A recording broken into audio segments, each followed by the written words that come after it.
Hi YouTube. I missed you. I really did. I know it's been a minute, okay? Did you miss me? Did you even notice I was gone? Probably not. That's okay. That's okay. I have been putting this video off for quite a while.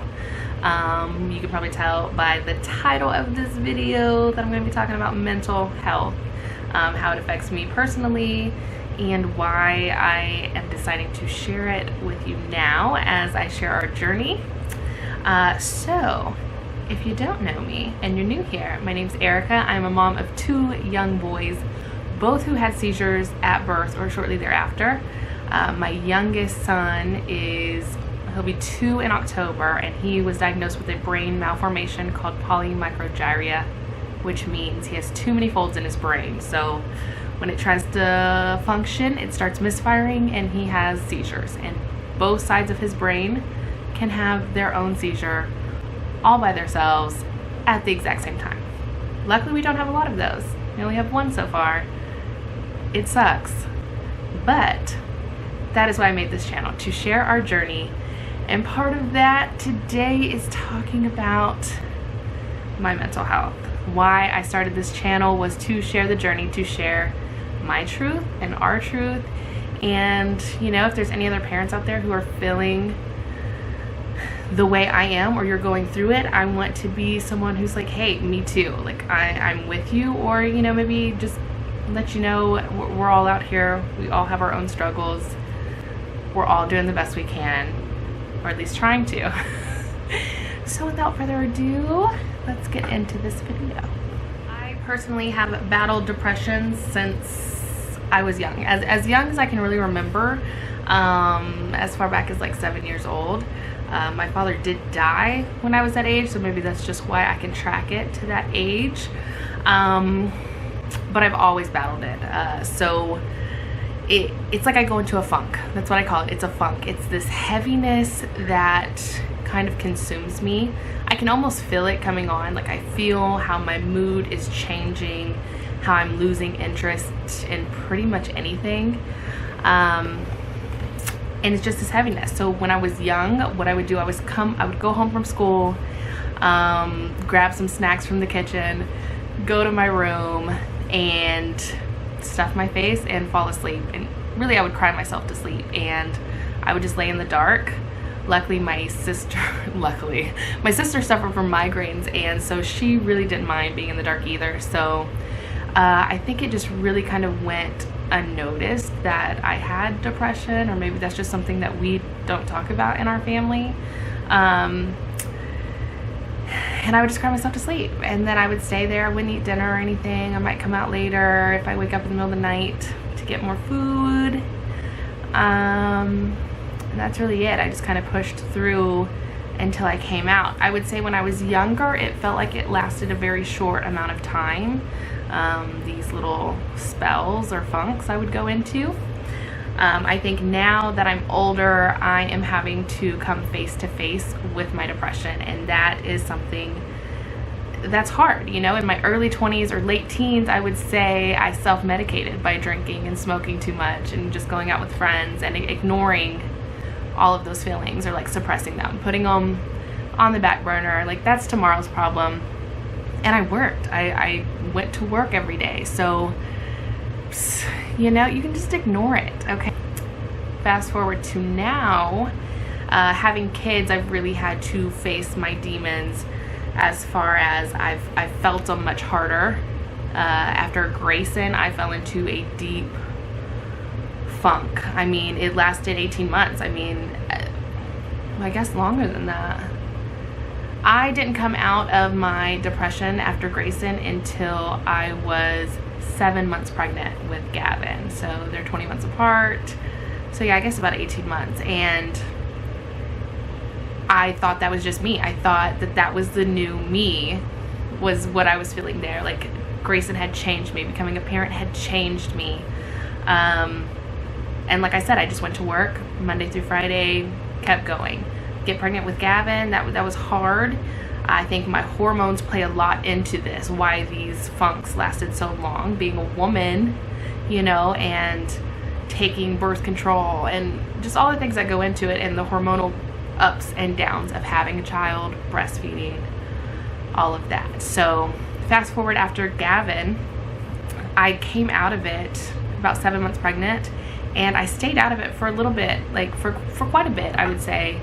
And then all the medical issues with Gavin, it was a lot, you know, facing your fears of having another child with seizures, and then finding out it's worse this time, and this is lifelong, and no one can tell you what to expect. So I think it's a natural kind of depression I felt there, but then slowly but surely I felt myself going back into it. So going into December of 2019, I quit my job to stay home full-time with the boys. And before then, when you're going to work every day, 8 to 5, I was working even 6 days a week for a little bit there. So I really got to escape my reality. And then if there were days where I wasn't working, it's because we had doctor's appointments or new treatments, or Gavin was having episodes. So work was like a distraction. So when I quit my job in December, I come home, it just hits you. I'm trying to stay busy. I'm trying to work out. I'm trying to do my meal plans. I'm trying to do the things that make me happy, or my stress relievers. And something happened. I don't know if it was COVID-19. I don't know if it was the stress of the world and the news and the sadness and scariness, and then I have this son who I'm trying to treat, and medical bills are piling up, and I crashed hard, and it lasted a good 8 months, and it was hard. It was really hard this time. I almost felt like I couldn't get out of bed, and as a full-time stay-at-home mom, I don't really have that choice when I have young kids.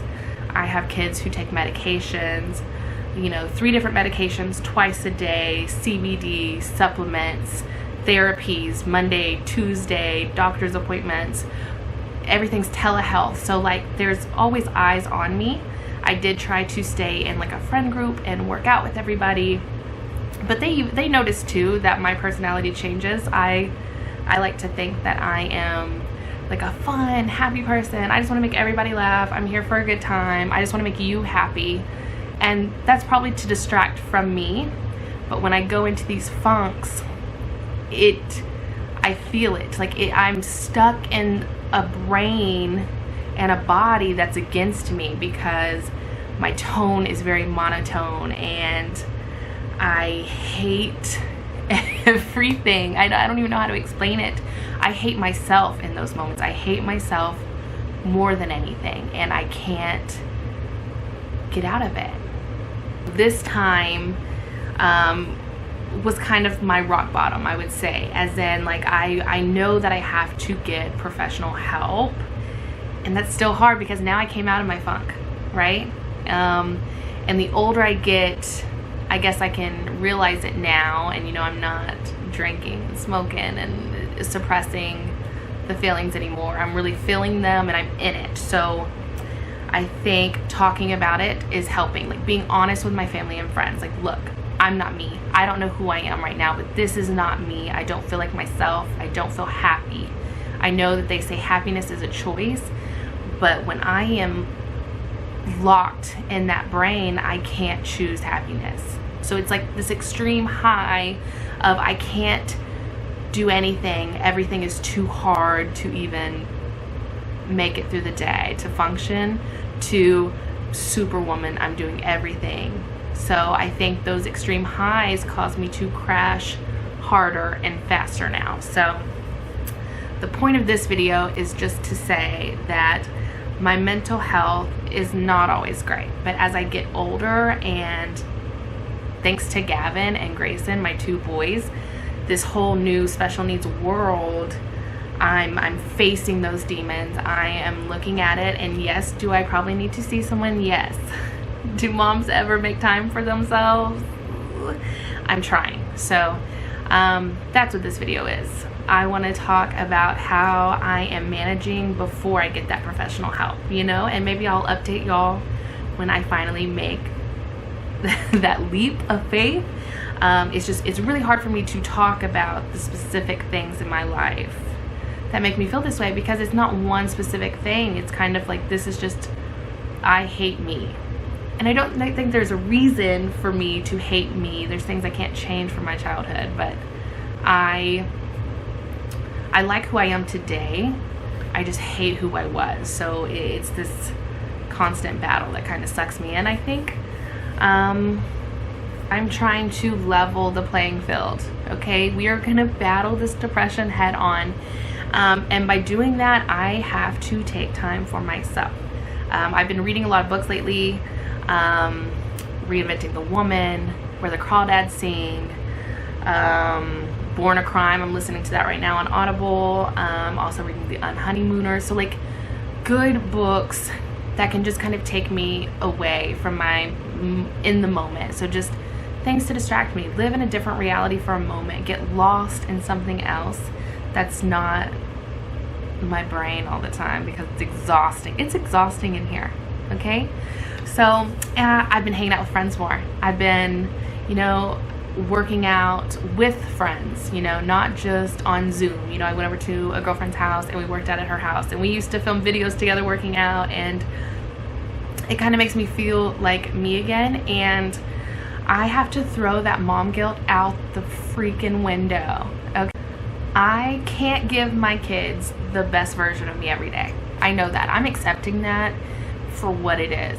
As special needs parents, I know it's easy to feel alone, secluded. No one understands, but people do. There's other special needs parents out there who do understand, you know, who are going through it, who feel alone.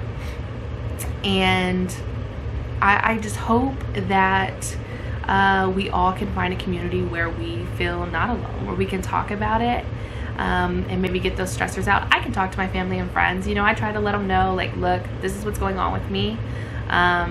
It sucks. I feel like no one understands me, but, you know, thank you for calling me every day. Thank you for checking in on me. I really appreciate you. And just let them know how you feel. There's nothing wrong with that. I mean, don't shut people out and be like, you don't get it, you won't understand. Don't come at it from that angle. I would say that's not going to help anyone, but just express your feelings. There's nothing wrong with that. And the people that love you and care about you and support you are going to be down to ride with you through the bad times and everything. I mean, I told my girlfriends, like, look, I'm out. I am low. I feel really low. Like, I need help. And you know what? They checked on me all day for like a couple weeks. Like, they just checked on me, like, you know, how you doing? You feeling okay? Or I even learned that one of my friends was in therapy. You know, I didn't know that she was in therapy, you know, because it's just something maybe we don't talk about, but we should. I think we should talk about it more.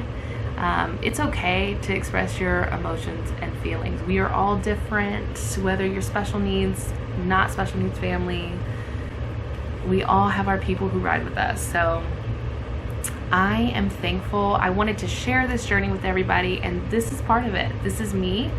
I am a perfectly flawed person, and I want to share everything about this as much as I can, you know, so that hopefully there's at least one other person who watches this and is like, I thought it was just me, or thank God it's not just me, you know, because you get down and out, not necessarily about your kids. It may have nothing to do with that, but maybe you don't feel strong enough in the moment. But just know that you're a freaking rock star. Yeah, you're a freaking rock star, okay? Even on your bad day, you're gonna get back up and you're gonna do great things. We all are. This is our journey in life. Let's do it. Let's find our purpose. Make the most of it. Don't forget to like this video, comment down below. Let me know what you want to see. Is there something I can give you more information on? Is there something you want to see more from me? Do you want to see how I stay active, what I do to work out? Do you want to see some fun buddy workouts? Do you want to see my meals for the week? Do you want to see what Gavin's eating? Do you want to see where we're at in therapy right now? He's doing pretty good.